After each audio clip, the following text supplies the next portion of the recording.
Manona fiadanany tompo sy ny fahasoavany indray ho antsika rehetra ny tenako tratra indray ty anio ty.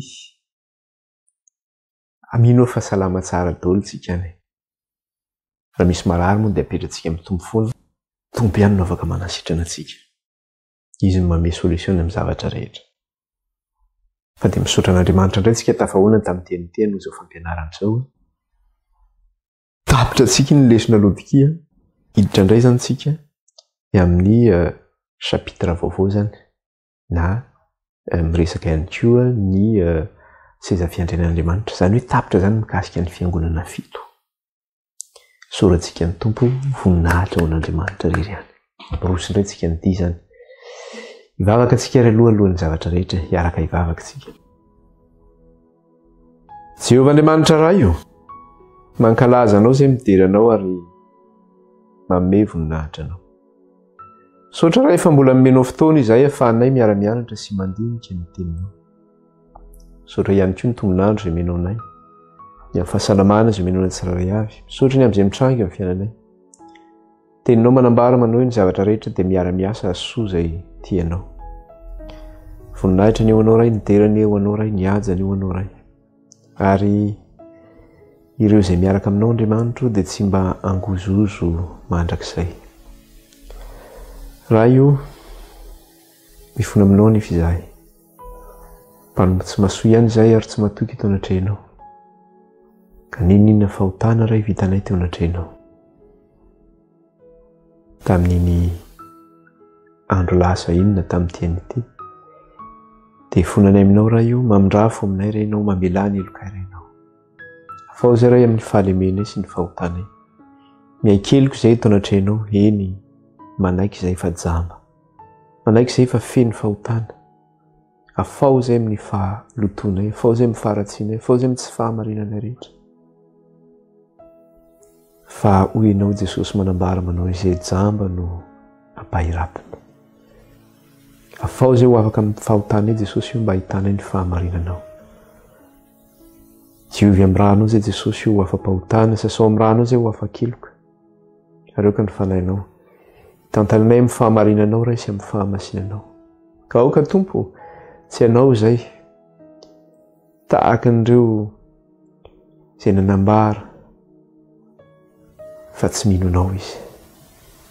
Dia ianao Jesosy miteny manao hoe tonga tamin'izao tontolo izao no mazava fa nalain'ny olona maizina. Satria raha manatona ny mazava izy dia ianao dia mianjaanja ny asany ratsy. Dia izay ny tsy anatonany mazava. Raha io miaikeloka eto anatrehanao izahay. Mpanota izahay. Ianao irery ihany Jesosy no afaka manafaka ny amin'ny fahotana rehetra. Diovy izay ho afa-pahotana Jesosy io, sasao izay ho afa-keloka. Ary nazay izay miara-mivavaka eto ary dia misy aminay ny marifo marary. Amin'ny lafiny maro samihafa mihitsy. Ianao izay tokantrano marary io, teneno ny aretina izay mahazo anao. Ianao ihany Jesosy ny mahalala izany aretina izany. Ka aoka Kristy io, ianao ilay manasitrana ny aretina rehetrany. Efa niaino ny fitarainany tata tokantrano. Ka aoka Jesosy ilay dia kapoka taminao manasitrana ny aretina rehetrany, hitondra fanasitranana ho an'izay marary. Ka amin'ny anaran'i Jesosy Kristy sy ny dia kapoka taminy, ny aretina rehetra izay voatonona tato tokantrano tato, sitrana izany aretina izany amin'ny anaran'i Jesosy Kristy sy ny dia kapoka taminy ary ny herin'ny fanahy masina. Sitrana izay aretina voalaza teo amin'ny anaran'i Jesosy Kristy sy ny dia kapoka taminy ary ny herin'ny fanahy masina. Dia rainy ianao Andriamanitra raha io, ka lazay ny anaranao. Mena voninahitra ianao raha io, hatramin'izao ko mandrakizay. Ilay devoly Satana kosa dia oka tsy hanan-jary, tsy hanan-kery, tsy hanan-pahefana amin'izao fampianarana izao. Fa ilay vonina nohony amin'ny rano zanak'ondry sy ny fofonay Kristy. Miala ianao ry Satana, miala ianao ry devoly. Tsy manana anjara amin'ny tokantrano izay mihaino izao fampianarana izao. Miala ianao ry Satana tsy hanakatsakana ny fandehanana izao fampianarana izao. Miala ianao ry Satana tsy hampahory ny olona atao tokantrano ato.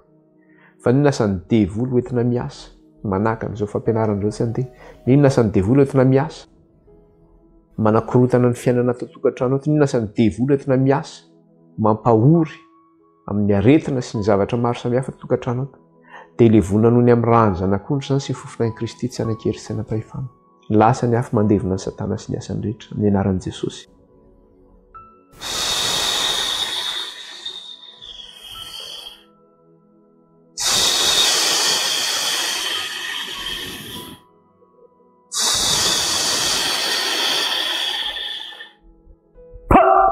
Ravy satana ny am'rano zanak'ondry sy ny fofinain'i Kristy, tsy manana anjara amin'ny tokantrano ato intsony, tsy manana anjara amin'ny fahasalamana tsirairay avy ato intsony, fa efa ravy satana ny am'rano zanak'ondry sy ny fofinain'i Jesosy. Ary efa rava ihany koa satana, tsy manan-kery, tsy manam-pahefana amin'ny fianoana izao fampianarana izao, na fandehanana izao fampianarana izao. Dia raina ianao Andriamanitra raha io, ankalazaina ny anaranao, mena voninahitra ny ianao.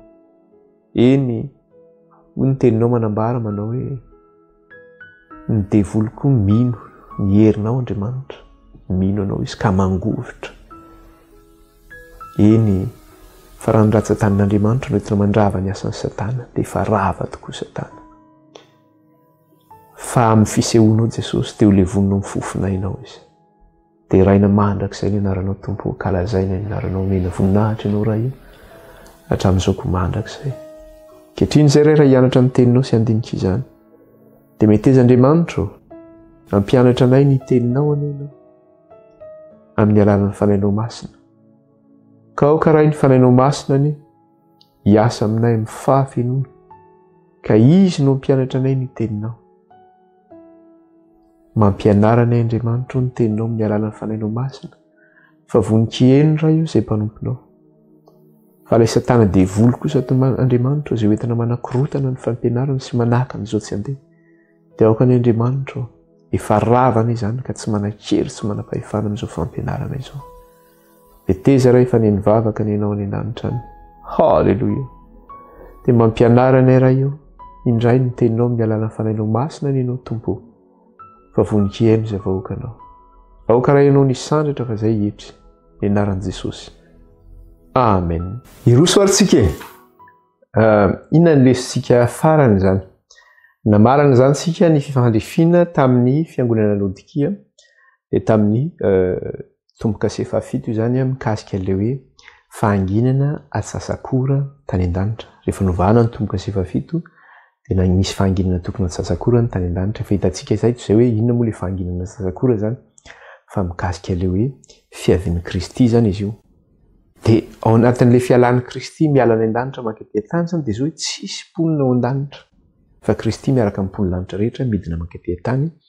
Ary inona moa ny alehan'i Kristy izany fa anangona ny olombonjena izany Kristy. Dia aniraka ny anjeliny izy anangona ny olombonjena ka ampakarina ireo eo amin'ny Kristy ny amin'ny habakabaka ny lanitra, ary ho any amin'ny Kristy mandrakariva izy ireo izany. Zavatra hitany koa tao anatin'izay dia hoe fahanginana atsasakora dia hoe mikasika ilay hoe délai zany na ilay hoe fotoana ny voyage zany nataon'i Kristy sy ireo miaramila niaraka taminy zany, ny anjely niaraka taminy nankety tany sy niverenan'izy ireo nakany an-danitra zany. Ka ilay atsasakora rehefa nataontsika teto ny kajy zany dia ilay fahanginana atsasakora zany manome araka ny règle des trois izay nataontsika teto fa tsy hiverina amin'ny intsony tsika, manome fito andro sy tapany zany le izy. Fa le izy moa rehefa miresaka tsika hoe fito andro, tsika tsy miteny hoe fito andro sy tapany zany, fa ataontsika boriborintsika hoe fito andro zany le izy. Ka le voyage zany dia zao hoe fito andro le izy. Zany hoe ao anatin'ny herinandro zany Jesosy miaraka tamin'ny miaramilany, Andriamanitra zany nidina tetỳ tany dia nakany an-danitra zany. Fito andro fotsiny zany izay elanelana zay. Zany hoe 3 andro sy tapany aleha, 3 andro sy tapany retour izany. Ka mikasika zany le fiavian'i Kristy zany iny resaka iny zany. Ka ny zavatra hita zany, ny zavatra amaranako azy kely fotsiny amin'izay dia hoe tsy hiditra lalina mintsony tsika fa hoe ny amaranana izy dia hoe le fahanginana zany dia hitantsika indray fa miverina ohatra ny tany amin'ny andro ny fahamoronana tamin'ny andro ny création hoe rehefa nahary ny lanitra sy ny tany Andriamanitra dia inona ny zavatra nisy teto amin'ity tany ity? Aizy na ny tambony lalina hozy izy. Dia ny fanahin'i Jehovah no nanomba tambonin'ny rano. Zany hoe tena hoe fahanginana zany tsisy ninona teto amin'ity tany ity. Tonga indray nefa zany le hoe fiavian'i Jesosy Kristy dia efa manambara sahady indray zany hoe hisy famoronana koa ho avy zany. Le hoe fahanginana. Ary amin'ilay fiavian'Andriamanitra koa miteny hitantsika tamin'ny lesona teo dia hoe manginay eo anatrehan'i Jehova. Satria mifoho amin'ny fitoeran'ny masin'Andriamanitra, manginay eo anatrehan'i Jehova, dia fanginana fiavian'i Jehova. Ka ilay fiavian'i Jehova nefa mitondra inona? Mitondra fanavaozana ilay fiavian'Andriamanitra iny. Mitondra fanavaozana iny. Ka iny rehefa ndraisantsika kely koa tany amin'ny Isaia izy iny, ilay mikasika ilay hoe Dieu de l'amen. Ilay hoe Andriamanitry ny amen, dia inona manaraka an'izay? Dia hoe anao lanitra vaovao sy tany vaovao. Fahitantsika iny ilay fiaviany zany, mikasika ny zavatra zay. Atsiditra lalina amin'ny intsontsika zany fa hitantsika zany hoe rehefa nofakafaka itsika teto zany ilay izy novahana zany le hoe inona rehefa novahana ny tombo-kase fafito mikasika ilay hoe fangenana tsasakora, dia miresaka zany ny amin'ny fiaviany Jesosy Kristy na ny fiavian'Andriamanitra. Miresaka ihany koa izy io ny amin'ny fampanantenana izay nomen'Andriamanitra zany, ny amin'ny hoe fiainam-baovao, ny hoe lanitra vaovao sy tany vaovao, zany hoe misy fanavaozana zany hoe nouveau monde zany zavatra omen'Andriamanitra anao.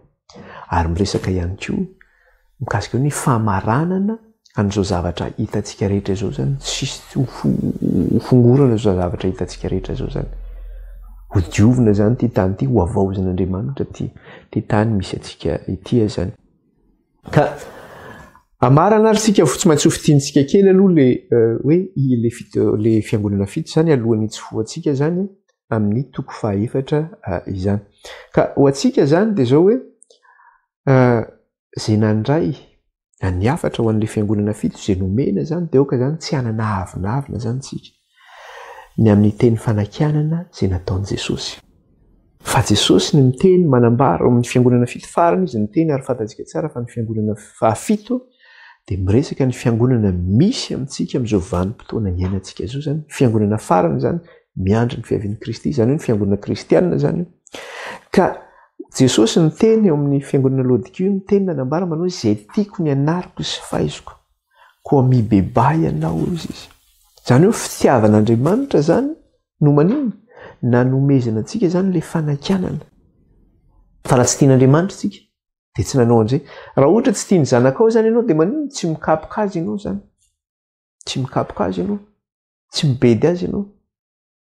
Ianao mieritreritra azy hoe tsy mikapoka azy iny, mieritreritra hoe fitiavanao, tsy tiany zanakao zany ianao.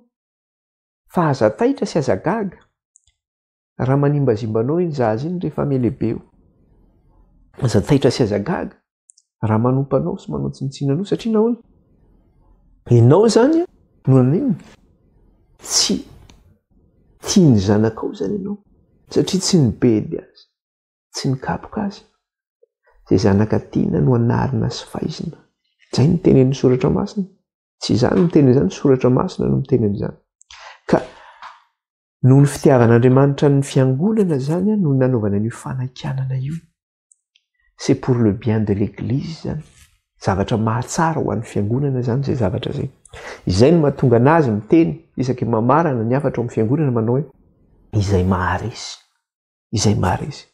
Misy zany eo anatin'ny fiangonana dia zao tsy handrainjany fanakianana zany izy. Ny ataony ihany ny ataony araka ilay teny manao hoe ny anina ihany no haninay, ny lambana ihany no tafianay. Fa aleo izay tononona amin'ny anaranao ka ahafahana tondromaso. Zany hoe izay tianay atao ihany zany. Dia ho fitiantsika kely vetivety fotsiny ary inona moa zavatra hitantsika zany tamin'ny fiangonana, ireo fiangonana fito ireo. Ny fiangonana Efesosy zany hitantsika dia zao hoe fiangonana voalohany zany io miresaka ny amin'ny fiangonana apostolika. Zany hoe tao anatiny zany ilay fitiavana voalohany. Tao anatiny ilay fitiavana voalohany. Natoky izy. Ary na dia teo amin'ny toerana nisy sampy aza nisy ny fiangonana ihany koa nisy an'ity Efesosy ity, satria tao anatin'ny Efesosy nisy an'ilay hoe dianina ny Efesianina. Dia zao nijoro izy, nifikitra izy. Nanohatra n'izany fampianarana tsy izy zany izy. Niaina tamin'ilay fotom-pampianaran'ny apôstôly zany fiangonana zany, nandeha tamin'ny fahamarinana. Fiangonana Smirna ny hitantsika tao anatin'izany ihany koa dia zao hoe misy an'ilay fitsapana na fahoriana afoloana zany izay niatra tamin'ny fiangonana. Satria ny Roma Gentilisa zany nanenjika ny kristianina sy namonina ny kristianina.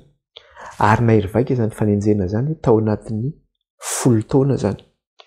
Dia Jesosy niteny tamin'ilay fiangonana hoe matokihatra amin'ny fahafatesana. Maro aminareo izy no ampahoriana, ho ampidirina any am-pigadrana. fa handalo iny nareo mba hizahana toetra nareo izy izy ka nona fampahoriana afoloana ianareo matokehatra amin'ny fahafatesana ho izy izy de tena natoko tokoa hatra amin'ny fahafatesana zany le kristianina tamin'izay fanenjena zay taony natao taon'rety tao anatin'ireny kianjana gladiateur reny zany novonoana amin'ny sabatra novonoana ny zanany tao koa ny vonoana navoaka tao anatin'ireny kianjana gladiateur reny eo anatin'le arena reny navoaka ny bibidia ny liona ny tigre namono ny kristianina tao ny dorana velona natao fanilo ny tanànany Roma dorana amin'ny andro alina iny de reny ny jiro manazava poto eny amin'ny lalana zany manazava tamin'izany vanim-potoana zany ny antran'ny kristianina fahoriana zany resaka fitsapana mafy nazon'ny kristianina ny fiangonana Smirna. Ina koa ny zavatra hitantsika fiangonana Pergamos. Fiangonana Pergamos ndray zavatra hitantsika de miresaka any Balama zany. Iza moa le Balama zany fa hoe ny fitaka afara ny ratsy noho ny voalohany ozy ny fitenenana satria nahoana eo le tenin'Andriamanitra manao hoe aoka ianareo eo zany ny tantaran'ny Pergamos de zao hoe le tantaran'ny Pergamos sy transition zany io miala amin'le fiangonana voalohany miampita makaty amin'ny fiangonana katolika romanina zany. Ka eo amin'ny transition zany fialana amin'izay fiangonana voalohany zay makaty amin'ny fiangonana katolika romanina de zao hoe nisy zavatra nitranga zany tao anelalelan'izay. Elo hoe fampianaran'ny Balama tonga tao amin'ny fiangonana zany. Ka ny fampianaran'ny Balama de fitaka zany izy io.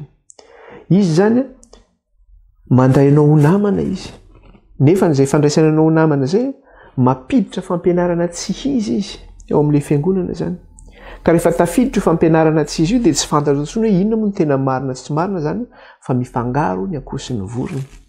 De zay no nahavoly zanak'Israely satria noharina tamin'ny Balama mpaminany tamin'ny andron'ny testamenta taloha Balama. Ka rehefa tsy vitany rehefa nasain'le mpanjakan'ny Moaba hoe Balaka i Balama zany hanozona ny Israely ka tsy nahavita nanozona ny Israely Balama fa nosakana an'Andriamanitra. De nanolo-tsaina ny Balaka indray Balama nanao hoe zao no ataontsika. Ampanambadintsika amin'ny zanantsika vavy ireo Israelianina reo. Teo amin'le sahan'ny Moaba zany. De iny tokoa ny zanak'Israely nahita ny hatsarany tarihan'ireto hafa firenena reto de niaraka taminy nefa ny lalan'i Jehova manakana an'izay tsy ho tanteraka hoe tsy azonareo atao ny manao fanekena amin'ny hafa firenena mampanambady ny zanakareo lahy amin'ny zanany vavy.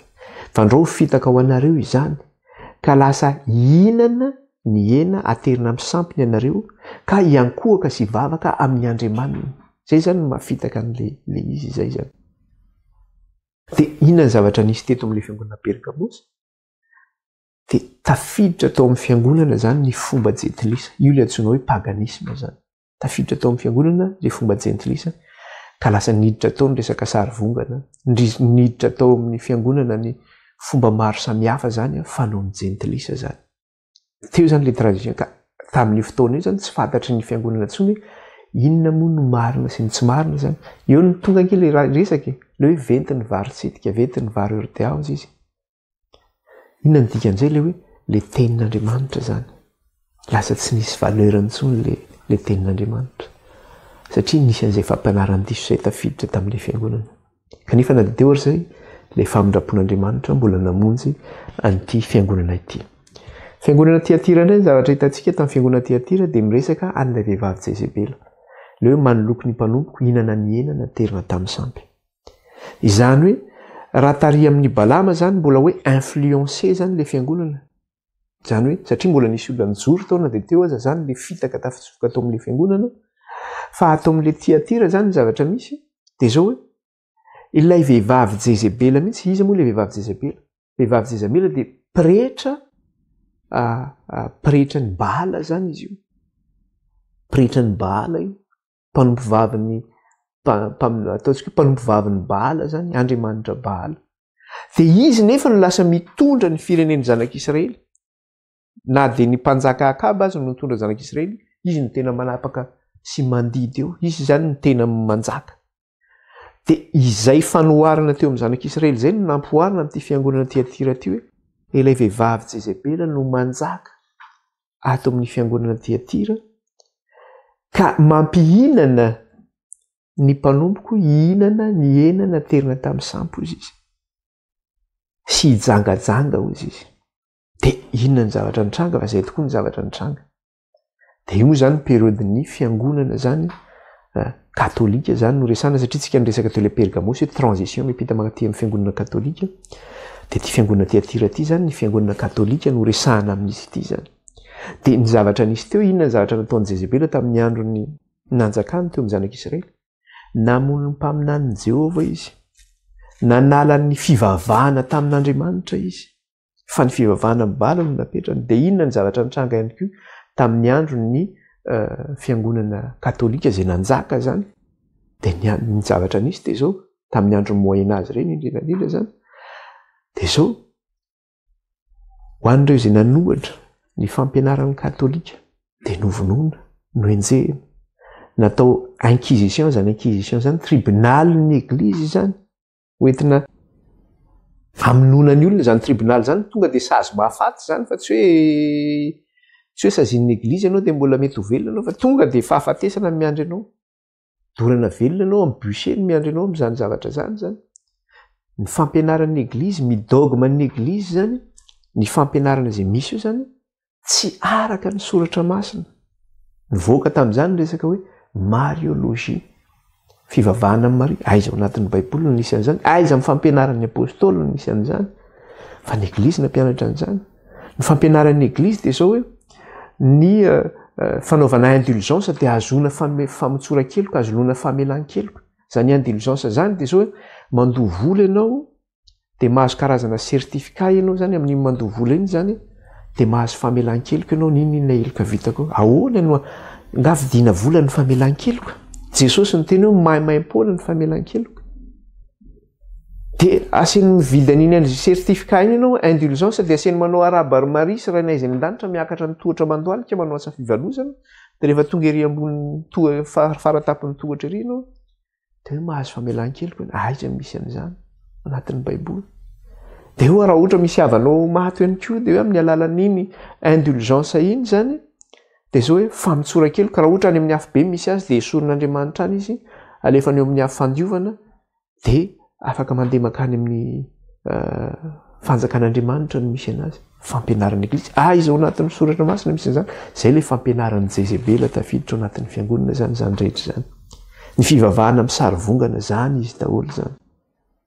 fefa nianarantsika teto moa fa tsiditra lalina loatra ny amin'izay tsony zany tsika ka ho an'ireo zany zay tena hoe nanohatra n'izay fampianaran'izay ka tena teo hanompo an'Andriamanitra sy hivavaka taminy de tsy maintsy nenjehina zany izy raha nanohatra n'izay fampianaran'ny eglizy zay ary novonoina ho faty mihitsy ireo zay voahenitsika atao amin'izay de ny fiangonana manaraka tsika miresaka ny fiangonana Sardis zany de ireo zay nanohatra ny fampianaran'ny eglizy de ireo zany ny antsoina hoe protestanta io zany le protestanta io ny antsoina hoe fiangonana Sardis de ireo protestanta reo natsoina tamin'ny teny hoe heretika noho ny lazana anazy zany satria nanohatra ny fampianaran'ny eglizy maro izy ireo ny hitantsika teto tao anatin'izany ry Luther, Jean Hus, ry Jérôme tao anatin'izany koa Calvin taty Calvin zany somary taty aoriana kely fa maro zany ry réformateur tamin'izany tao ry Pierre Valdo misy maro samihafa tao ry John Wycliffe tao zaholo zany rehetrarehetra zany nanao réformation religieuse zany tamin'izany vanim-potoana zany fanavaozana ara-pivavahana ary tena nafananafana tokoa ny fanavaozana ara-pivavahana ny zavatra nisy anefa de zao rehefa tamin'ny andron'ny Luther nanohatra izy ireo de efa nekeny ny fanjakana ihany koa le fivavahana protestanta zany navita nanohatra ny katolika izy de lasa inona lasa institution zany le fivavahana lasa hoe nekeny ny fanjakana zany le izy de lasa inona lasa nanana ohatrany hoe nanana pouvoir ny eglizy protestanta ihany koa de io le lazain'ny tenin'Andriamanitra manambara manao hoe tao amin'ny fiangonana Sardis hoe tsy hitako ny asanao tanteraka ozy izy fa nanana anarana ho velona ianao kanjo maty ihany le anaranao zany hoe œuvre morte ny asan'ity fiangonana ity zany asa maty ny asan'ity fiangonana ity zany nananarana ho velona izy kanjo maty zany hoe tokony nipotra zany le fifoazana zany teny hoe namerina zany le fampianarana fototra tamin'ny fiangonana voalohany izay simba n'le transition tamin'ny andron'ny Pergame sy tamin'ny andron'ny Tiatira tokony namerina an'izay zany izy ary nisy zay efanana zay nisy zay jiro fanazavana zay hoe nanananarana velona anao tanjo maty any zany hoe tsy tanteraka ny asanao tsy hitako tanteraka ny asanao izy izy teo anatren'andriamanitra de tsy tanteraka ny asan'ity fiangonana ity zany fa nitsilopolopo de maty an'le izy zany de nijanona zany ny asan'ireo mpanafovy fivavahanareo enina tamin'ny mbola fahavelona izy ireo ihany ara zany de efa maty zay asa zay zany nivoaka tamin'ny fiangonana protestanta indray inona nivoaka tao vokatry ny fanenjena ataony fanenjena nataon'ny eglizy katolika ataony nisy nitsokana kany Etats-Unis nitsokana nerana any Europa samby toerana maro samihafa fa rehefa niparitaka zany izy ireo de nivoaka avy tamin'ny fiangonana protestanta zany nisy fifoazana ihany koa nivoaka zany de nivoaka avy tao zany de ireo zany le antsoina hoe sekta indray zany nilazana azy ireo zany nivoaka tao amin'ny fiangonana katolika zany de natsoina hoe heretika na protestanta fa nivoaka avy tao amin'ny fiangonana protestanta zany satria nisy ireo zany nifikitra tamin'ny fahazavana zay hitany tao zany tena misy fahamarinana ity de nifikitra tamin'izay fahazavana zay nivoaka izy fa hitany hoe hitany ireo zany tsy nanaraka le asa tsy tanteraka tao amin'ny protestanta fa nanaraka le fifoazana zany izy mbola nanohy le hoe ahoana ty fahamarinana ity de ireo zany le antsoina hoe sekta zany antsoin'ny fiangonan-dehibe azy hoe sekta ary mitondra le anarana ihany koa hoe eglizy evangelika zay nivoaka tao amin'ny protestanta zany de antsoina hoe eglizy evangelika izy na izy zany eglizy evangelika ny iantsona anazy zany na mivavaka sabotsy io na mivavaka lahady io zany fa be deaibe moa tsy mety antsona am'izay anaran'izay ny ko de io le tenenin' Jesosy hoe misy varavarana misokatra ozy izy ka tsy misy maharendriny zany varavarana zany sokafan'Andriamanitra zany le fahazavana tamin'ny andron'ny Filadelfia sokafan'Andriamanitra le fahazavana men'Andriamanitra avany an-danitra mihitsy io fahazavana io satria nisokatra ny varavaran'ny lanitra zany nanome le fahamarinana misy varavarana misokatra ozy izy ka tsisy marindrina eo amin'i Jesosy ny le lakile izy no afaka manokatra ary tsisy afaka marindrina fa tsy izy ihany tao anatin'izay zavatra zay nefa nisy fahamarinana nivoaka tao anatin'izay fiangonana zay de ny zavatra tena nibahana tamin'ny vanim-potoana io zany ny Filadelfia io zany na hoe le fiangonana sekta zany zay nivoaka tao amin'ny fiangonana protestanta de mikasika ny amin'ny fiavian'i Kristy fanindroany indray zany velom-panantanena indray zany kristiana ho avy Kristy eny amin'ny rano lanitra zavatra nisy anefa de zao satana angetsika lalana na de teo zay fanantenana zay nisy daty lasa voapetraka tao hoe 1844 ho avy Jesosy eny amin'ny rano lanitra kanefa Jesosy nanina tsy tonga Jesosy teny amin'ny rano lanitra zany akory tsy manadiso ny faminaniana mikasika le telonjato sy 1000 andro fa ny faminaniana de tanteraka araka ny soratra masina fa tsy araka ny fiheveran'ny olona azy tamin'ny andro ny tahaka ny tamin'ny fihavian'i Jesosy Kristy maro ny tsy nino hoe itongely le Kristy satria ny Kristy zay ho avy nandrasan'izy ireo de nieritreritra izy manao hoe tamin'ny andron'i Jesosy zany de nieritreritra izy manao hoe anafaka ny amin'ny ziogan'ny Romanina amin'ny fanandevozan'ny Romanina nefa le Jesosy zay tonga anafaka ny zanak'Israely amin'ny ziogan'ny fahotana de diso fanantenana izy ireny tamin'izany vanim-potoana zany tamin'ny andron'i Jesosy Kristy de ohatr'izay koa reto vahoaka kristianina reto ny tsenan'ny Kristy hoe ho avy Jesosy amin'ny 1844 diso fanantenana izy ireo fa tsy tonga Jesosy nefa ny zavatra resahana tao anatin'ny faminaniana de resaka hoe fanadiovana ny fitoerana masina fampitsarana ny fahotana zay ny resaka teo zany misy heviny lehibe zay mbola lesona anankiray lehibe ihany koa mbola ho hitantsika mikasika an'izay raha sitrapon'Andriamanitra ao anatin'ity fampianarana ity mbola ho hitantsika mikasika an'izay zavatra zay fa fanadisom-panantenana zany no nahazo ny kristianina tamin'ny vanim-potoana io hoe tsy tonga Jesosy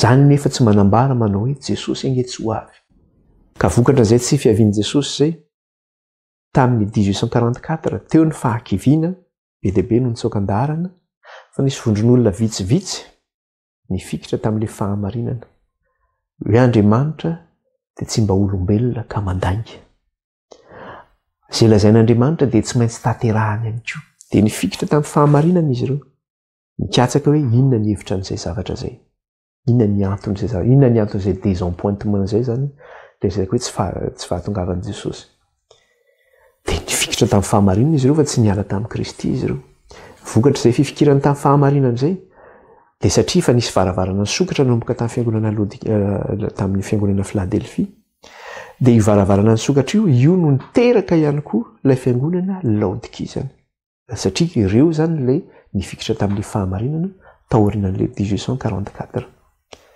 dia ireo zay mifikitra tamin'izay fahamarinana zay hoe mbola ho avy Jesosy Kristy dia nataony mihitsy ilay izy mitondra ny anaran'ny fiangonana zany nantsony mihitsy hoe fiangonana adventista mitandrina ny andro fafito satria nidikan'le hoe adventista dia hoe miandry ny fiavian'i Kristy fanondroany ary le hoe andro fafito satria ty fiangonana ity nitandrina ny sabata dia ny zavatra hita teto zany dia zao hoe satria nisy varavarana ny sokatra teo dia ny zavatra hita dia zao hoe le fahamarinana zay tany amin'ny fiangonana Pergamosy zany izay very tao anatin'le transition satria nitsofoka tao le paganisme zany na le fomba tsampy na fomba zao tontolo zao nitsofoka tao amin'ny fiangonana dia very le fahamarinan'Andriamanitra tsy fantan'ny olona tsony inona marina sy tsy marina zany hoe niala tamin'le fiangonana voalohany zany ny olona tao amin'ny niala tamin'le fahamarinana voalohany le olona tao amin'ny fiangonana Pergamosy aty amin'ny fiangonana Laodikia zany dia zao hoe hita indray le fahamarinan'Andriamanitra hita indray le tena fivavahana amin'Andriamanitra hoe inona kay ny tena andro ivavahana kay amin'ny Andriamanitra hita zany mikasika le resaka hoe sabatan'i Jehova ary fantatsika tsara fa ny andro alahady ny resantsika dia zao fampianaran'ny Eglizy ange io hoe tamin'ny concile de Laodicée 29 zany 29 tamin'ny l'an raha tsy diso 325 dia nisy fivoriana niaraka tamin'ny empereur Constantin no nanao fanambarana manao hoe itsika kristianina dia tsy tokony intsony tsy asa ny andro sabotsy tahaka ny fanaon'ny jiosy fa ny lahady tsika ny tokony tsy miasa fa manjary oatra ny jiosy tsika raha ohatra ka ny andro sabotsy tsika ny tsy miasa dia lasa natao hoe amin'ny andro lahady ny ivavahana andro ny masoandro ao anatin'ny concile de Laodicée ny misy an'izany concile de Laodicée tamin'ny l'an 325 niarahan'ny cardinal zany niarahan'ny évêque-ny Roma zany tamin'ny Constantin nanapaka n'izany tidy zany fatan'ny Eglizy tsara zany zavatra zany aty zany amin'ny fiangonana Laodikia dia niverina indray le tena fivavahana amin'Andriamanitra tany amin'ny fiangonana voalohany zany nipotra ny fahamarinana amin'ny resaka hoe sabata sy ny fahamarinana hafa rehetra mikasika ny resaka hoe madio sy ny maloto sy ny zavatra maro samihafa nipotra zay zavatra zay ny zavatra misy anefa dia zao miresaka tsika ny fiangonana fahafito farany ary io fiangonana fahafito io dia lazaina fa fiangonana matimaty izy io sady tsy mafana ny tsy mangatsika le tsy mafana tsy mangatsika dia hozy Jesosy hoe efa alohan'ny vavako ianao zany hoe na ianao manamafana hozy Jesosy na ianao mangatsika satria ianao matimaty dia efa alohan'ny vavaka ianao ino mahatonga azy matimaty satria izy mihevitena hoe manan-karena miheviterina hoe mahiratra izy raha vao miteny hoe mahiratra izy dia manao jamby izy zany dia tsy afaka ny fahotany fa raha ohatra miteny izy hoe jamba dia manaiky izy fa meloka izy dia anaisitra azy amin'ny fahotany Jesosy Kristy mba hiratany masony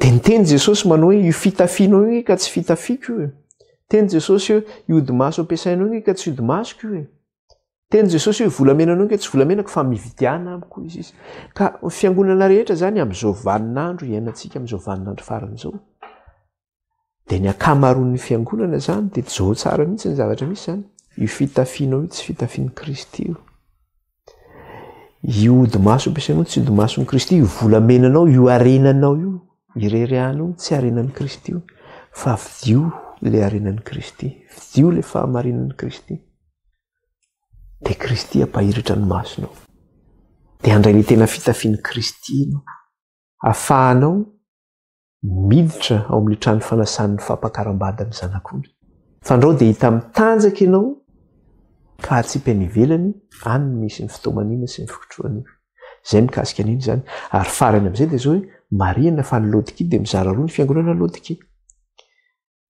tsy ny olona rehetra ao Laodikia zany no maninona no mandray ny torohevitra zay omeny Jesosy tsy ny olona rehetra ao Laodikia no mandray ny torohevitra zay omeny Jesosy zay zany dia marihana tsara zay zavatra zay ka misy dimy adala zany io misy dimy endry io ny dimy endry zao nividy solika izy vonona izy ny amin'ny fiavian'i Kristy satria samy miandra ny fiavian'i Kristy. Fa le dimy adala kosa nanao hoe ampo anay io e, zay le fiheveran-tena. Fiheveran-tena avina aminy. Tonga le fotoana tsy ampy le izy. Zay izy vohikatsaka hoe ahoana izy anahitako solika. Rehefa avy eo mirindrina ny varavarana tsy tafiditra izy. Ka aoka retsika mba tsy ho dimy adala fa mba ho dimy endritsika, mba nividy solika tsika. Dia ino? Fidiana volamena, fidiana fitafiana fotsy, fidiana odi-maso. Dia ho ampy ny solika anao raha mividy amin'izay ianao. Izay tiako no anary sy fahaiziko Kristy. Kristy mandondona ao am-ponao. Mba hitsofoan'i Kristy ao anatinao. Ary rehefa raisinao Kristy dia ho sokafan'Andriamanitra aminao koa varavaran'ny lanitra. Anjotrahan'Andriamanitra ny andon'ny lanitra ho anao, ho fanovananao. Dia efa hita tany sady ianao dia efa maninona, efa migote an'izany hoe andon'ny lanitra zany, sombonao amin'ilay fiainana rahatra izay zany any an-danitra. Dia ho amin'ny ho avy dia homen'Andriamanitra anao ihany koa ny fanjakany any an-danitra zany, misokatra anao ny varavaran'ny lanitra. Izay mikasika an'iny fiangonana fito io zany, famitiana izay nataontsika, nanao fibangona kely tsika mikasika an'izay zavatra izay. Hiditra zany tsika ny amin'ny Apokalipsy 4:4. Ny Apokalipsy 4:4 izay ho resahantsika indray zany, dia miresaka n'inona zany izy ity? Miresaka zany ny seza fiandrianana Andriamanitra. Ny zavatra namaranantsika ny fiangonana Laodikia dia zao hoe izay maharesy dia avelako hiaraka hipetraka amiko eo amin'ny seza fiandrianako Jesosy, tahaka ny nandreseko sy nipetrahako ihany koa teo amin'ny seza fiandrianany iray. Dia tahaka n'izay ihany koa zany. Ka eto zany tapitra fiangonana Laodikia tonga dia ilay seza fiandrianan'Andriamanitra no apetra eo zany. Dia iresaka zany tsika ny seza fiandrianan'Andriamanitra, ahoana indray zany seza fiandrianan'Andriamanitra any an-danitra izany. Hovakintsika ary Apokalipsy 4:4. Apokalipsy 4:4 zany tsika soratsika ny tompo mikasika an'izay zany. Apokalipsy 4:4 ny 1:1 ka hatramin'ny 2:10. Apokalipsy 4:4 ny 1:1 ka hatramin'ny 2:10. Rehefa hita dia vakintsika amin'ny anaran'i Jesosy izany. Fiderana ny any an-danitra an'Andriamanitra mpanao ny zavatra rehetra. Rehefa afaka izany dia hitako fa indro nisy varavarana ny voa tany an-danitra. Ary ilay feo voalohan'izay fareko dia tahaka ny an'ny trompetra niteny tamiko hoe miakara aty dia asehoko anao izay zavatra tsy maintsy ho avy rahatr' izay. Ary niaraka tamin'izay dia voatsindry ny fanahy aho, ary indro seza fiandrianana nipetraka tany an-danitra. Ary nisy anankiray nipetraka teo ambony seza fiandrianana. Ary nitarehin'ilay mipetraka dia tahaka ny vato jaspisy karneoly. Niavana mitarehiny emeralda no manodidina ny seza fiandrianana. Ary manodidina ilay seza fiandrianana iray dia nisy seza fiandrianana 420, ary teo ambonin'ireo seza fiandrianana ireo dia nisy olona 420 nipetraka nitafy fitafiana fotsy sady ny satroboninahitra volamena. Ary nisy elatra sy feo ary kotrokorana nivoaka tamin'ny seza fiandrianana, ary nisy jiro fito nirehitra teo alohan'ny seza fiandrianana dia ny fanahy fiton'Andriamanitra ireo. Ary teo alohan'ny seza fiandrianana dia nisy toa ranomasina fitaratra tahaka ny vato kristaly, ary teo afovoan'ny seza fiandrianana dia teo afovoan'ny seza fiandrianana sy ny manodidina azy dia nisy zava-manana efatra feno maso avokoa ny eo amin'ny lohany sy ny voany. Ary ny zava-mananaina voalohany dia tahaka ny liona, ny zava-mananaina faharoa dia tahaka ny zanak'omby, ny zava-mananaina fahatelo dia manana tava tahaka ny tavan'olona, ary ny zava-mananaina fahaefatra dia tahaka ny voromahery manidina. Ary ny zava-mananaina efatra dia samy nanana elatra eninavy sady feno maso ny tenany rehetra manodidina ka hatrao anatiny. Ary tsy nitsahatra andro manalina izy nanao hoe masina ny tompo Andriamanitra tsy toa ilay taloha sy ankehitriny ary ho avy. Raha ny zava-mananaina ny voninahitra sy haja ary fisaorana ho an'ilay mipetraka ambony seza fiandrianana dia ilay velona mandrakizay dia iankohako eo alohan'izay mipetraka ambony seza fiandrianana ny olona 420 ka hivavaka amin'izay velona mandrakizay dia hanipy ny satroboninahiny eo alohan'ny seza fiandrianana ka hanao hoe ianao tomponay sy Andriamanitray no mendrika handray ny voninahitra sy ny haja ary ny hery, fa ianao no nahary ny zavatra rehetra ary no ny sitraponao no nahanisy sy nahary azy. Izay zany mikasika an'iny ahoana izy teo rehefa afaka izany dia hitako fa endro nisy varavaran'ny votany an-danitra sokatra ny varavaran'ny lanitra seza fiandrianan'andriamanitra no naseho teo izany. Io moa fa hitantsika kely ihany tao amin'ilay toko fa 3:9 mikasika ilay hoe varavarana misokatra zany hoe nasiako varavarana misokatra eo anoloanao izy ka tsy misy marindra zany sokatra ny varavarana tany an-danitra. Dia io le teny teo amin'ilay hoe araka le niresantsika teo hoe izay maharesy izy eo amin'ilay fiangonana 7 zany dia zao sokafan'Andriamanitra io varavaran'ny lanitra ny an-danitra io ka eo amin'ilay seza fiandrianana izany. Ka ny zavatra hitantsika eto zany ny zavatra hitan'ny Jaona dia zao raha ny espasy hitan'ny Jaona ny zavatra hitan'ny Jaona hatramin'izay dia hoe ny zavatra naseho anazy zany hoe zavatra teto tany zany ny zavatra naseho anazy hoe zao ny zavatra hitranga sy ny zavatra maro samihafa. Tamin'ny voalohany ihany koa izy nahitan'ilay zanak'olona izy teo anivon'ny fanaovan-jiro zany hoe Jesosy teo mivonina any. Fa eto zany ny zavatra naseho an'i Jaona zany dia zao hoe nosokafana ny varavarana tany an-danitra dia natsofoka mihitsy Jaona zany teo amin'izy teo anoloan'ny seza fiandrianana zany nahita ilay seza fiandrianan'Andriamanitra zany Jaona satria ny tenena mihitsy Jaona hoe miakara aty izy eo amin'ilay 1:1 zay ny teneniny eo eo amin'ilay toko 4:1 dia vakitsika kely ange eo amin'ilay vakika rehefa afaka zany dia hitako fa indro nisy varavaran'ny votany an-danitra ary ilay feo voalohany izay fareko dia tahaka ny an'ny trompetra ny teny tamiko hoe miakara aty dia asehoko anao izay zavatra tsy maintsy ho avy rahatra izay miakara aty zany hoe nasiana niakatra tany zany Jaona teo amin'ilay seza fiandrianan'Andriamanitra. Ny zavatra hitan'ny Jaona nefa dia zao environnement zany na tontolo mbola tsy fahitan'ny Jaona ny zavatra hitan'ny tany zavatra tsy mbola hitan'ny masony izay izy vao nahitan'izany hoe seza fiandrianana izany hoe inona ny tontolo misy any an-danitra zany rehefa nisokafana ilay varavaran'ny lanitra.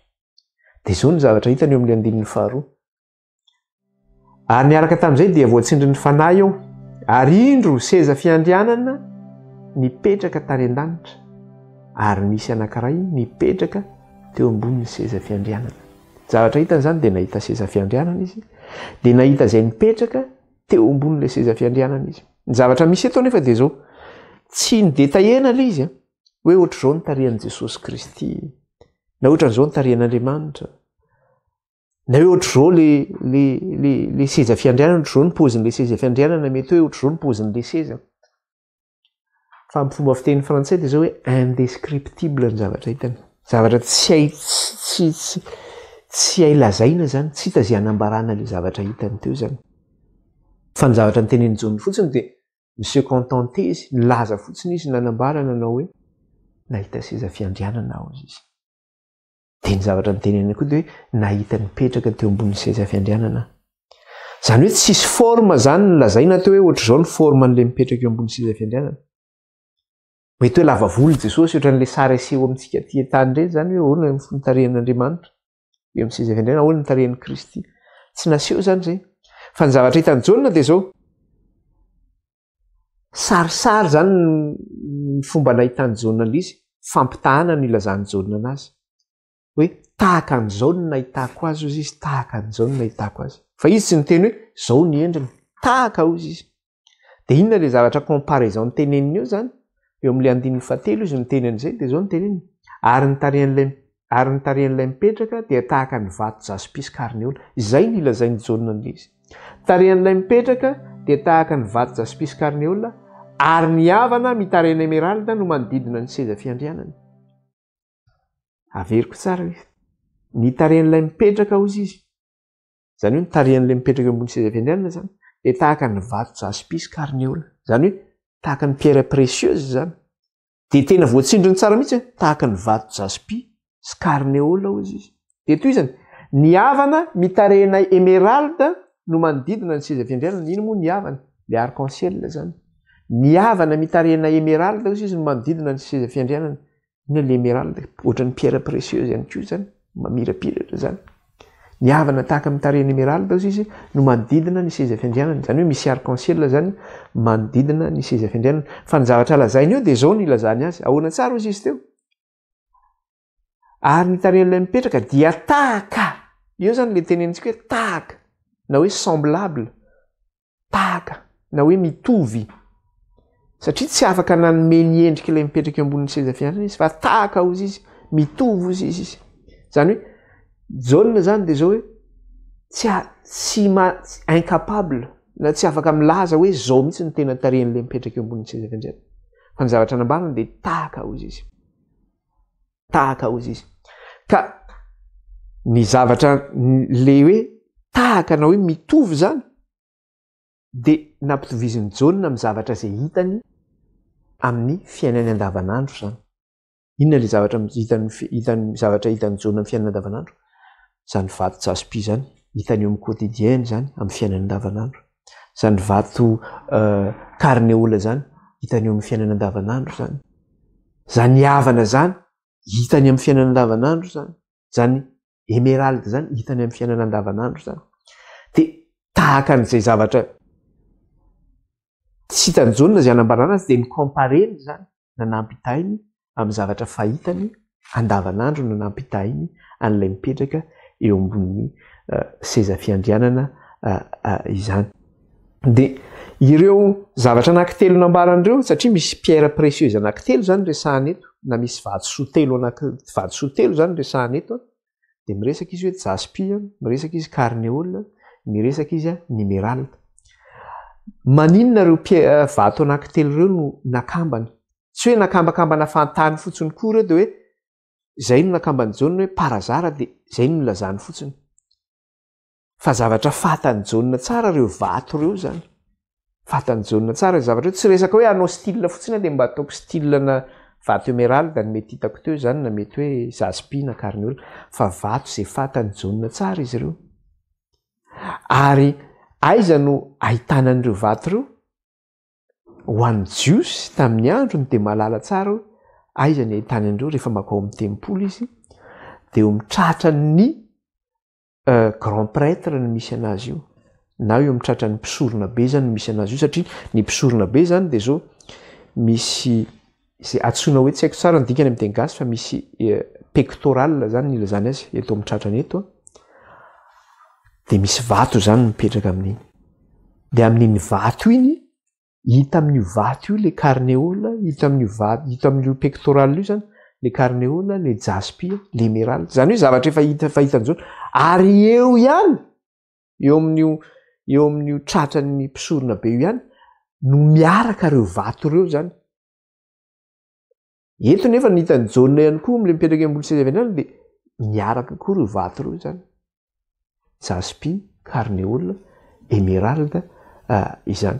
Jerentsika kely izy aty amin'ny testamenta taloha jerentsika hoe hita ao anatin'le pectoral tokoa izy io amin'le tratran'le mpisorona be zany le mpisorona be teo tany taloha zany tamin'ny andron'ny zanak'Israely nahitana izy io. Exodosy 7:20 de ny andininy 7:10. Exodosy 7:20 ny andininy 7:10 no ijerentsika azy zany. De inona ny zavatra resahany io? De vakitsika kely fotsiny eo amin'le andininy 5:10 de zao ny teneniny andininy 5:10 voalohany zany de hozy izy manao hoe ary manaova sarony tratra zay le pectoral saro tratra ary manaova saro tratra fitsarana manaova sarony tratra fitsarana ozy izy de ajantsika eo de toizantsika le izy andininy 7:10 de hoy izy andininy 7:10 ary asio vato alatsaka atranotranony izy zany hoe misy rangena vato zany le eo pectoral misy rangena efatra izy io raha tsy diso ray roa telo efatra de ary asio vatovato alatsaka atranotranony izy de vato efatra andalana zay le teneniko hoe 4 rangé zany efatra andalana. Ny andalana voalohany dia carnélie sy topaza sy émeraude. Carnélie sy topaza ary émeraude ozy izy. Zay zany ny voalohany. De teneniny any le izy. Ary ny andalana faharoa dia robina sofira sy onyx. Ny andalana fahatelo dia opala sy agata sy améthyste. Ny andalana fahaefatra dia chrysolite sy berila ary jaspi. Asio randram-bolamena ny fitoerany avy. De amin'ny teny gasy le dika teny somary sarotsara kely fa vakiky kely izy amin'ny teny frantsay eto de teneniny tsara le izy. Eo amin'le andalana voalohany de inona ny zavatra hitantsika eo amin'le première rangée zany andalana voalohany. De hozy izy hoe ary asio vato alatsaka atrantrano izy de vato efatra andalana. Ny andalana voalohany de carnéle sy topaza sy émeraude. Dia amin'ny teny frantsay izy de io izy premier range io izy de sardoine sy topaza sy émeraude. Eo amin'le andalana voalohany zany hitantsika le hoe sardoine zany sy le hoe émeraude. Inona moa zavatra hitantsika teo tamin'ny teny gasy hoe jaspi izy izy carnelita izy izy teo raha tsy diso de émeraude. Ireo zay izy amin'ny teny gasy fa amin'ny teny frantsay ny ilazana anazy zany de hoe sardoine, émeraude sy jaspe. Eto amin'le andalana voalohany nefa zany de hitantsika eo zany le carnelie zany. Le carnelie zany le sardoine zany. Hitantsika eo zany le sardoine. De inona ihany koa hitantsika amin'le andalana voalohany io, hitantsika eo ihany koa le émeraude. Le émeraude zany, hitantsika eo koa le émeraude zany teo amin'le andalana voalohany. Fa izy ne hitantsika le vato jaspi ary amin'ny andalana fahaefatra no hitantsika le vato jaspi zany aty amin'le andininy faharoapolo. Ary ny andalana fahaefatra dia chrysolite sy beryl ary jaspi izy any amin'ny andalana fahaefatra hitantsika le vato jaspi. Hitantsika eo zany le vato iny, le vato carnelie, le vato émeraude ary le vato jaspi. Eo amin'ny tratran'ny mpisorona be no ahitana anazy io. Eo amin'le saron-tratra zany, zay moa no ilazany azy amin'ny teny gasy hoe manaova saron-tratra. Fa amin'ny teny frantsay izy de pectoral no ilazany anazy zany. De ny mpisorona be manana an'io akanjo io zany. De zay mahatonga aloha hoe zavatra tsy vaovao amin'ny jaune zany io fa zavatra efa fahitany zany io zavatra io. De miainga amin'ny zavatra hitany no ilazany azy hoe tahaka ny endrika ilay mipetraka eo ambony seza fiandrianana izy de tahaka ny carnelie sy vato jaspi izy.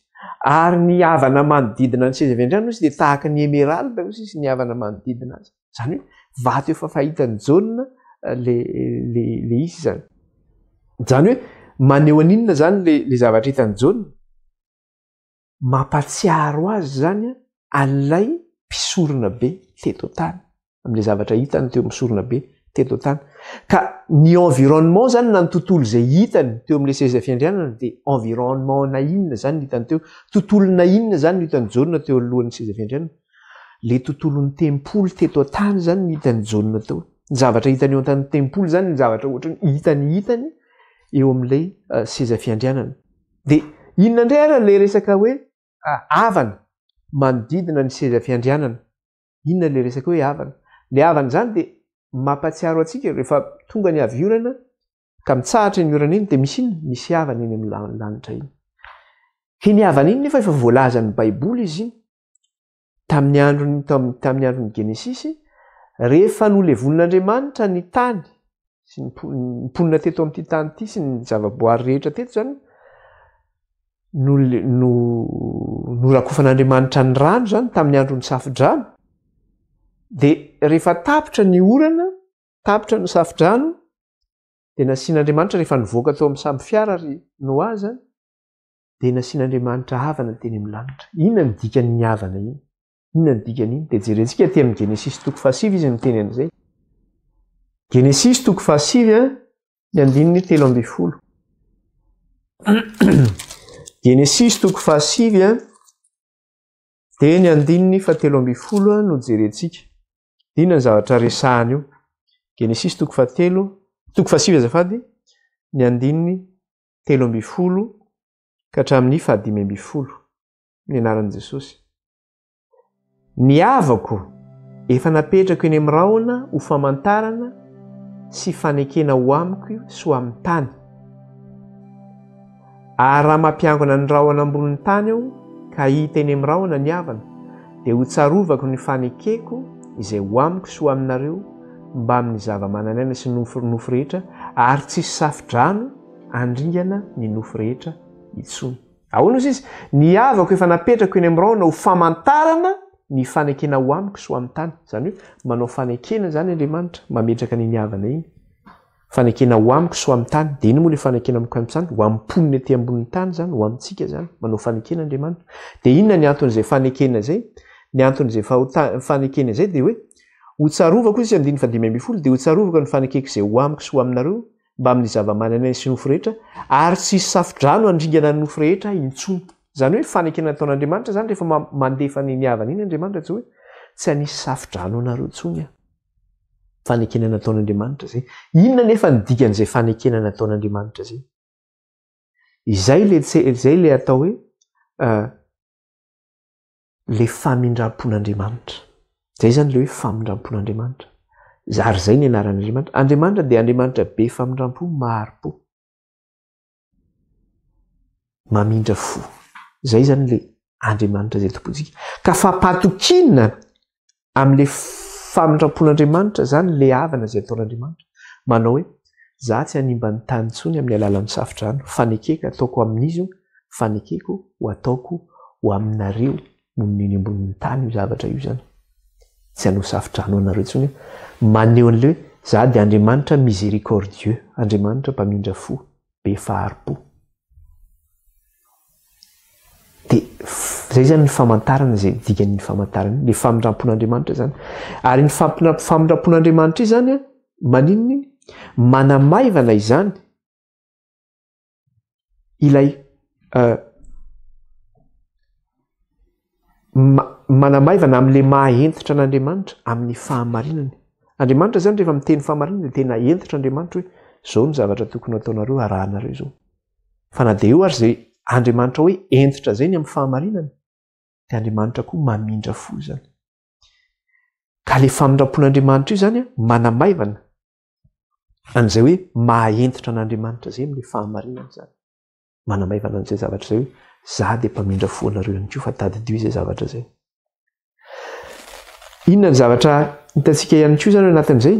Le hoe Andriamanitra be fahari-po sady be famindram-po. Jerentsika kely aloha zay ao amin'ny Exodosy 4:3-5. Exodosy 4:3-5. Satria zay le anaran'Andriamanitra. Exodosy 4:3-5 dia ao izy io. Vakintsika amin'ny anaran'i Jesosy. Vakintsika mihitsy 5:5 tsy manino. 4:3-5. Ary Jehovah nidina teo anatin'ny rahona ka nijanona teo aminy, zany hoe teo anatrehan'i Mosesy zany. Dia nanonona ny anarany Jehovah. Ary Jehovah nandalo teo anatrehany ka niantso hoe Jehovah, Jehovah, Andriamanitra mamindra fo sy miantra, mahari-po sady be famindram-po sy fahamarinana. Ahoana izy izy? Jehovah nandalo teo anatrehany ka niantso hoe Jehovah, Jehovah, Andriamanitra mamindra fo sy miantra, mahari-po sady be famindram-po sy fahamarinana. Maneho zany le izy, le havana, maneho an'izay maha-Andriamanitra zay, manambara, manao hoe Jehovah, Jehovah, Andriamanitra mamindra fo sy miantra, mahari-po sady be famindram-po sy fahamarinana. Zay zany ny zavatra sehon'izay zavatra zay, le famindram-pon'Andriamanitra. Zay ny dikan'le fanekena zany mikasika le havana. Le arc-en-ciel zany na le havana zany dia maneho an'le fitiavan'Andriamanitra zany zay. Hoe tiako ange nareo, za nge tianareo. Tiako ianareo. Izay fitiavan'Andriamanitra zay nefa miaraka amin'inona zay fitiavan'Andriamanitra zay? Miaraka amin'le fahamarinany amonjeny amin'ny zanak'olombelona zay zavatra zay. Tsy hoe mamindra fo fotsiny Andriamanitra dia avelako nareo manao zay tianareo. Fa Andriamanitra mamindra fo. Fa zay famindram-pon'Andriamanitra zay miaraka amin'le fahamarinana ary hitantsika tao anatin'le anarana le izy teo fa tadidio tsara. Eo amin'le 5:4 dia ahoana izy izy? Jehovah, Jehovah, Andriamanitra mamindra fo sy miantra, fa miaraka amin'inona le izy? Mahari-po sady be famindram-po sy fahamarinana, miaraka amin'le fahamarinana le famindram-pon'Andriamanitra. Ka le famindram-pon'Andriamanitra io zany dia miaraka amin'ny fahamarinana io amonjeny ny zanak'olombelona. Ary zay famindram-pon'Andriamanitra miaraka amin'ny fahamarinana zay amonjeny ny zanak'olombelona zay mitondranao amin'inona zay? Mitondranao amin'ny fanantenana zany zay. Hoe misy fanantenana ho anao nge aoriana. Tadidio, misy fanantenana ho anao aoriana. Ka le fisehoan'Andriamanitra zany eo amin'le seza fiandrianana dia inona ny asehoan'izay zany? Maneho an'Andriamanitra, Andriamanitra manino? Mahari-po sady be famindram-po, mamindra fo. Andriamanitra manino? Te hitondranao ihany koa amin'ny famonjeny amin'ny alalan'ny fahamarinana. Anomenao iny? Anomenao fanantenana. Fanantenana ny amin'ny fiainana mandrakizay io zany. Zay zany le zavatra sehony ihany koa le arc-en-ciel zany. Le arc-en-ciel ihany koa farany zay lentsika dia zao hoe maneho ihany koa le voninahitr'Andriamanitra le arc-en-ciel na le havana izany. aty amin'ny Ezekiela toko voalohany izy 9:20 miresaka an'izay. Ezekiela toko voalohany ny 9:20. Raisika kely le izy. Iny amarana antsika azy indray amin'ity. Ezekiela toko voalohany ny 9:20 no raisika zany. Dia inona zavatra tenenio amin'ny 9:20 dia zao no vakintsika amin'ny anaran'i Jesosy. Toy ny tarehinavana amin'ny rahona tamin'ny andro misy ranon'orana no tarehin'ny mamirapiratra manodidina. Satria Ezekiela ihany koa zany dia nahita an'io seza fiandrian'Andriamanitra tahaka ny nahitany Jaona azy. Dia inona zavatra nytenenin'i Ezekiela? Toy ny tarehinavana amin'ny rahona amin'ny andro misy ranon'orana no tarehin'ny namirapiratra manodidina. Izany no fijery ny endriky ny voninahitr'Andriamanitra. Ary no nahita zany izy dia nikarapoka ny akohoka ka nandre ny feon'ny anankiray niteny. Izany hoe tsy zakany Ezekiela nahita ilay voninahitr'Andriamanitra. Fa inona zavatra teto? Dia hono izy toy izany ny tarehinavana amin'ny rahona amin'ny andro misy ranon'orana no tarehin'ny namirapiratra manodidina. Izany no fijery ny endriky ny voninahitr'Andriamanitra. Izany hoe maneho ilay voninahitr'Andriamanitra ihany koa ilay izy. Eo amin'ny seza fiandrianana zany ilay havana manodidina ny seza fiandrianana. Tapitra ny fotoanantsika indray mikasika an'iny zany fa ho tohizantsika indray ny lesona manaraka mitohy amin'ity seza fiandrianan'Andriamanitra ity zany. Voninahitra n'Andriamanitra rireny manasa antsika hiaraka hivavaka izany. Hivavaka tsika ireny. Jehovah Andriamanitra raha io, mankalaza anao izay midery anao ary manome voninahitra anao misaotra fa tamin'ny alalan'ny Jaona dia nampiakarinao izay ho any an-danitra ahitan'izany seza fiandriananao zany. Ary tsy haijerena tokoa izany seza fiandriananao zany sy ianao ilay mipetraka eo ambony ny tombo tsara indrindra. Fa tahaka ny endrika ny havana amin'ny andro ranon'orana no manodidina seza fiandriananao tahaka ny tarehiny emeralda. Ary ny tarehiny mipetraka ambony seza fiandrianana tahaka ny vato jaspisy karnelio izy. Ahoana no fijery an'izany? Lehibe sy mahatalanjona ny voninahitr'Andriamanitra. Mendrika ny atahorana indrindra ianao. Ary ny anaranao dia Andriamanitra be famindrampo, be faharipo sy fahamarinana. Lehibe ny fitiavanao anay ka tianao ny amonjena anay Andriamanitra. Misaotra ny amin'ny fitiavanao anay mandrakariva. Sorato amponay ny lalànao raha io atao eo an-tsainay. Fa hoy ny teninao izay maharesy no avelanao hiara-hipetraka aminao amin'ny seza fiandrianana. Tahaka ny petrahanao Kristy eo amin'ny seza fiandrianana iray sy nandresenao. Dia raina mandrakizay ny anaranao Andriamanitra, ny anaran'i Jesosy nandratanezany vavaka izany eo anatrehan'ilay Jehovah tompony maro. Halleluia. Amen. Dia manao velomantsika indray. Dia ny tompo taolontsika rehetra. Bye bye. Manaraka indray.